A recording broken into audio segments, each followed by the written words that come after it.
弟兄姊妹平安，今天是2026年的4月22号。今天的经文是诗篇134篇，出埃及记24章第1节到11节，约翰福音21章第1节到14节。今天要跟大家分享的主题是筵席。在圣经当中提到的立约，大概离不开吃跟喝，这正是现代教会圣餐的一个基础。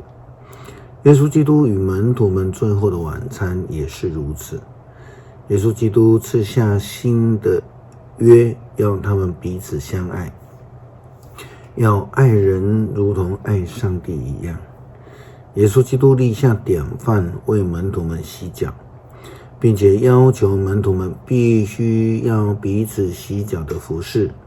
在旧约的经文出埃及记当中，我们看到了上帝几次的与以色列人立约，但又因为以色列人制造了金牛，敬拜偶像，又离开上帝的道路，又蒙上帝的怜悯，再次的与上帝立约。上帝就设下了宴席，让他们一同吃喝。在出埃及记24章第1节到11节这样说道：上主对摩西说，你和亚伦、拿达、亚比户连同70个以色列的领袖要上山到我这里来，你们还在远处就要下拜，只有你一个人可以到我跟前，其余的人不可靠近，人民都不可以跟你上山。摩西下山向人民陈述上主一切的命令和规例，全体人民同声回答：上主所吩咐的一切的话，我们一定遵行。摩西把上主的命令一一写下来。第二天一早，他在山脚下筑了一座祭坛，并树立12根石柱，每一石柱代表了以色列12支族的一族。然后他差派一些年轻人向上主献生祭，作为烧化祭和平安祭。摩西把牲畜的血一半盛在盆里，一半洒在祭坛上，然后向人民大声宣读约书里的所记载上主的命令。人民都说，上主所吩咐一切的命令，我们愿意顺从遵行。于是摩西拿着盆里的血洒在人民的身上，说：这血是上主依照他的诫命和你们立约的记号。摩西、亚伦、拿达、亚比户连同70位以色列的领袖都上山，他们都看见了以色列的上帝，在他脚下仿佛有蓝宝石的铺道，像天空一样的蓝。上帝并没有伤害这一些以色列的领袖，他们张望上帝，他们一起吃，一起喝。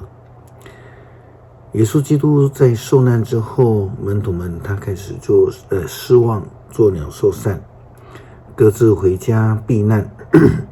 彼得和其他的几位朋友也回乡避难。重操旧业，不起了雨。不知道是因为跟随耶稣基督3年之久这种生疏了，还是如同呼召之前一样的，本来就不一定能够抓得到雨，但却给了耶稣基督一个重新呼召他们与他们立约的机会。耶稣基督复活显现之后，向捕不到鱼的彼得等7人显现，并且同样的指示他们捕鱼。不但如此，耶稣基督还喂养他们与设立最后晚餐一样的场景，剥饼烤鱼给他们吃，来跟他们一起在宴席当中喂养他们，似乎是要让他们重新来经历最后晚餐的立约。约翰福音21章第1节到第14节的圣经这样记载。这些事情以后，耶稣再一次的在提比利亚海边向门徒显现。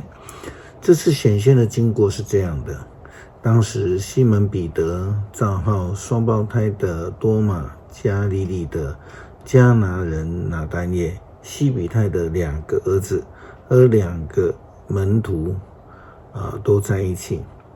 西门彼得对他们说：“我打鱼去。”大家就说：“我们跟你一去。”于是他们就出去了，上了船。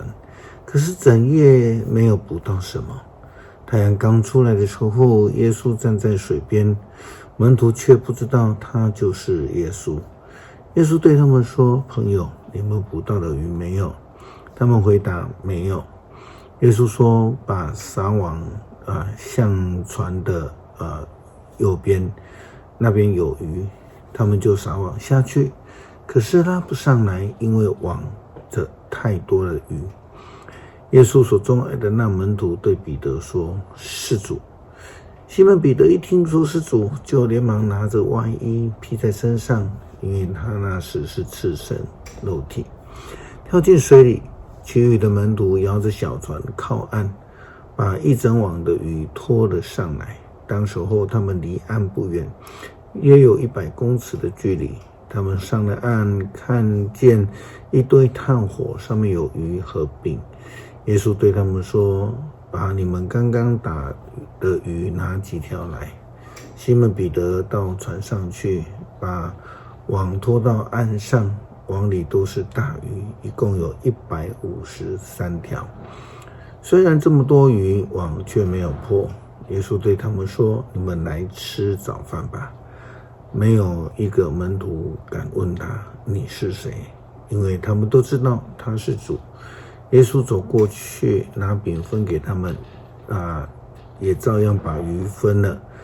这是耶稣基督从死里复活之后第3次的向门徒显现。诗篇134篇。上主的仆人要颂赞上主，所有夜间圣殿的侍奉都要颂赞他。你们要在他的圣所中举手祷告，你们要赞美上主。愿创造天地的上主从西安赐福给你们。谢谢主赐下恩典，让我们能够受邀请蒙呼召的进入主的宴席，与主同坐席，一同擘饼，与主重新立约。祷告奉主耶稣基督圣名求，阿们。